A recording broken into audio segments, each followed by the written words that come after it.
ভারতের হাতে চীনের আলোচিত PL-15 ইয়াটু এয়ার মিসাইল, সুইডেন থেকে ১৫০টি মাল্টিরোল ফাইটার জেট কেনার চুক্তি ইউক্রেনের। চোখ কপালে সমর বিশ্লেষকদের। আরব সাগর থেকে $1 বিলিয়ন মূল্যের মাদক জব্দ পাকিস্তান নেভির। চীনের সহায়তায় বিদ্রোহীদের দখল থেকে একের পর এক বিভিন্ন এলাকা উদ্ধার মিয়ানমার জান্তা সরকারের। বিডিভিস ইনফোটেনমেন্টে স্বাগত জানাচ্ছি আমি সুস্মিতা দাস। আজ জানাবো প্রতিরক্ষা সংক্রান্ত গুরুত্বপূর্ণ কিছু খবর। চীনের তৈরি আলোচিত PL-15 মিসাইল তৈরি করবে ভারত। ভারত তাদের পাঞ্জাব অঞ্চল থেকে সম্প্রতি অক্ষত অবস্থায় উদ্ধার করেছে একটি চীনা PL-15 মিসাইল। এরপর ভারতে মিসাইল প্রযুক্তি তাদের নির্মাণাধীন একটি মিসাইলে যুক্ত করার ঘোষণা দিয়েছে। চীনা PL-15 একটি এয়ার মিসাইল, অর্থাৎ আকাশের শত্রু বিমান লক্ষ্য করে এই মিসাইল ছোড়া হয় এবং এই মিসাইলের সাহায্যে যুদ্ধ বিমান আকাশে শত্রু বিমানের সাথে ডগ ফাইট চালাতে পারে। গত মে মাসে চীনের তৈরি J-10C যুদ্ধবিমানের সাহায্যে পাকিস্তান ভারতের 6 থেকে 7টি যুদ্ধবিমান ভূপাতিত করে। পাকিস্তানের কাছে থাকা J-10C যুদ্ধবিমান ভারতের বিমানকে ভূপাতিত করে PL-15 নামক মিসাইলের সাহায্যে। পাঞ্জাব থেকে চীনা PL-15 মিসাইলের উদ্ধারের পর ভারত এই মিসাইলের প্রযুক্তি সমন্বয় করবে তাদের নির্মাণাধীন আস্ট্রা মার্ক II মিসাইলে। ভারতের defence research and development organisation DRDO এই সিদ্ধান্ত নিয়েছে। মিসাইলটির কারিগরি দিক পর্যালোচনা করে এই সিদ্ধান্ত নিয়েছে DRDO। এ খবর প্রকাশ করেছে ভারতের হিন্দুস্তান টাইমস। খবরে বলা হয়েছে, পাকিস্তানের ছোড়া মিসাইলটি লক্ষ্যবস্তুতে আঘাত করতে ব্যর্থ হয়েছে এবং নিজে নিজে ধ্বংস হওয়ার সিস্টেম নেই এটিতে, ফলে মাটিতে অক্ষত অবস্থায় পড়েছিল মিসাইলটি। DRDO থেকে বলা হয়েছে, মিসাইলটির গতি শব্দের তুলনায় 5 গুণ বেশি। এতে রয়েছে AESE রাডার সিস্টেম এবং ইলেকট্রনিক জ্যামিং সিস্টেম। ভারত তাদের আস্ট্রা মিসাইলে যুক্ত করবে এই মিসাইলের রাডার সিস্টেম সহ বিভিন্ন প্রযুক্তি। ভারত তাদের নিজস্ব নির্মিত আস্ট্রা মার্ক I মিসাইল বর্তমানে ব্যবহার করে রাশিয়ার তৈরি Su-30MK যুদ্ধ বিমানে। এর পাল্লা 110 কিলোমিটার। বর্তমানে তারা তৈরি করছে আস্ট্রা মার্ক II মিসাইল এবং এর পাল্লা তারা 200 কিলোমিটারে উন্নীত করতে চায়। এক্ষেত্রে তাদের জন্য সহায়ক ভূমিকায় অবতীর্ণ হল কুড়িয়ে পাওয়া চীনা PL-15 মিসাইল। চীনা PL-15 মিসাইলের আওতা 200 থেকে 300 কিলোমিটার পর্যন্ত।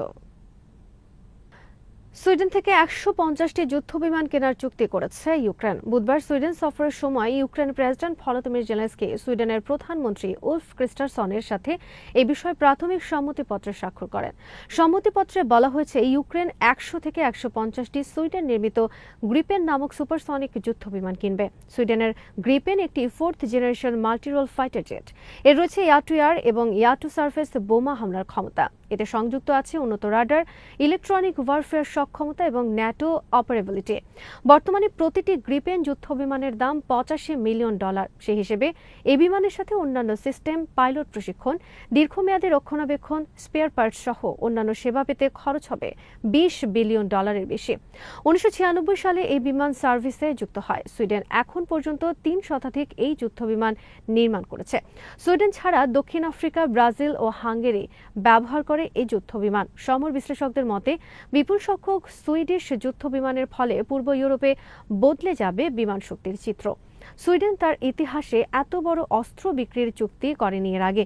এত বিপুল সংখ্যক যুদ্ধ বিমান কেনার চুক্তিতে চোখ কপালে উঠেছে অনেক সমর বিশ্লেষকদের। এ নিয়ে চলছে সমালোচনা। বিশ্লেষকদের মতে, এক ধরনের যুদ্ধ বিমান এত অধিক সংখ্যক না কিনে অন্যান্য আরও বিভিন্ন ধরনের যুদ্ধ বিমান কেনা উচিত। অনেকের মতে অতিশয় সস্তা এবং সহজ পরিচালনার জন্য ইউক্রেন এত অধিক সংখ্যক সুইডেনের এই যুদ্ধ বিমান কিনতে যাচ্ছে। রাশিয়ার সাথে যুদ্ধে ইউক্রেনের বিমান বাহিনী বর্তমানে পুরোপুরি বিধ্বস্ত। যুদ্ধ পরবর্তী বিমান বাহিনী পুনর্গঠনে কাজে আসবে এসব বিমান। এদিকে মঙ্গলবার ডোনাল্ড ট্রাম্প পুতিনের সাথে বুদাপেস্ট বৈঠক বাতিলের পর তীব্র যুদ্ধ ছড়িয়ে পড়েছে রাশিয়া ও ইউক্রেনের মধ্যে। বুধবার গোটা ইউক্রেনে বোমা হামলার পাশাপাশি বিভিন্ন ফ্রন্ট লাইনে হামলা জোরদার করেছে রাশিয়া। বুধবার রাশিয়ার প্রতিরক্ষা মন্ত্রণালয়ের এক বিবৃতিতে বলা হয়েছে, সর্বশেষ 24 ঘণ্টায় ফ্রন্ট লাইনে নিহত হয়েছে 480 জন ইউক্রেন সেনা। চীনের সহায়তায় মিয়ানমার জান্তা সরকার সম্প্রতি বেশ সাফল্য লাভ করেছে বিদ্রোহীদের বিরুদ্ধে। মিয়ানমার জান্তা সরকারকে হাজার হাজার ড্রোন সরবরাহ করেছে চীন। এসব ড্রোন এবং প্রচলিত যুদ্ধ বিমানের সাহায্যে বিভিন্ন রাজ্যের বিদ্রোহীদের বিরুদ্ধে ব্যাপক ভিত্তিক হামলা চালিয়েছে মিয়ানমার আর্মি। মিয়ানমার আর্মির তীব্র হামলার কারণে সম্প্রতি Ta'ang National Liberation Army, Kachin Independence Army, Karen National Liberation Army সহ অন্যান্য বিদ্রোহীরা বেশ কয়েকটি গুরুত্বপূর্ণ এলাকা হাতছাড়া করেছে। মিয়ানমার আর্মি সম্প্রতি তাং ন্যাশনাল লিবারেশন লিবারেশন আর্মির দখল থেকে উদ্ধার করেছে শান রাজ্যের গুরুত্বপূর্ণ কিয়াওকমি ও হেসপো এলাকা।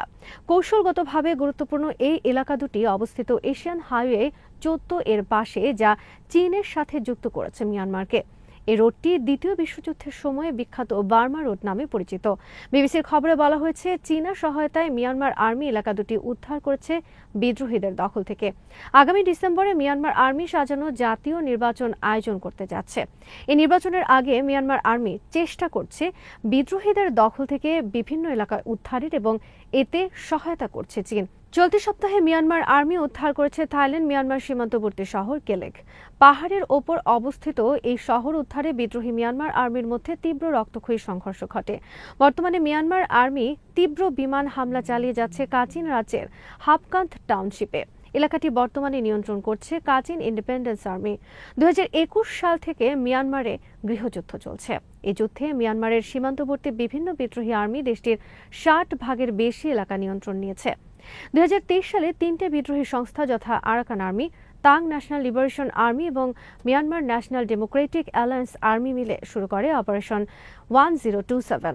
শুরুতে চীনের সমর্থন ছিল তাদের প্রতি, ফলে তারা একের পর এক বিভিন্ন এলাকা দখল করতে থাকে। পতনের মুখোমুখি হয় মিয়ানমার জান্তা সরকার, কিন্তু বর্তমানে আবার চীন তাদের বিরুদ্ধে সমর্থন দিচ্ছে জান্তা সরকারকে। বস্তুত মিয়ানমার জান্তা সরকার দেশের স্বার্থ বিকিয়ে দিয়ে চীন ও রাশিয়ার সহায়তা লাভের চেষ্টা করে যাচ্ছে।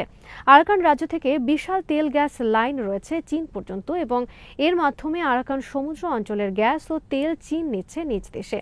বস্তুত 1958 সাল থেকে আজ অবধি মিয়ানমারের সামরিক শাসন টিকিয়ে রেখেছে চীন।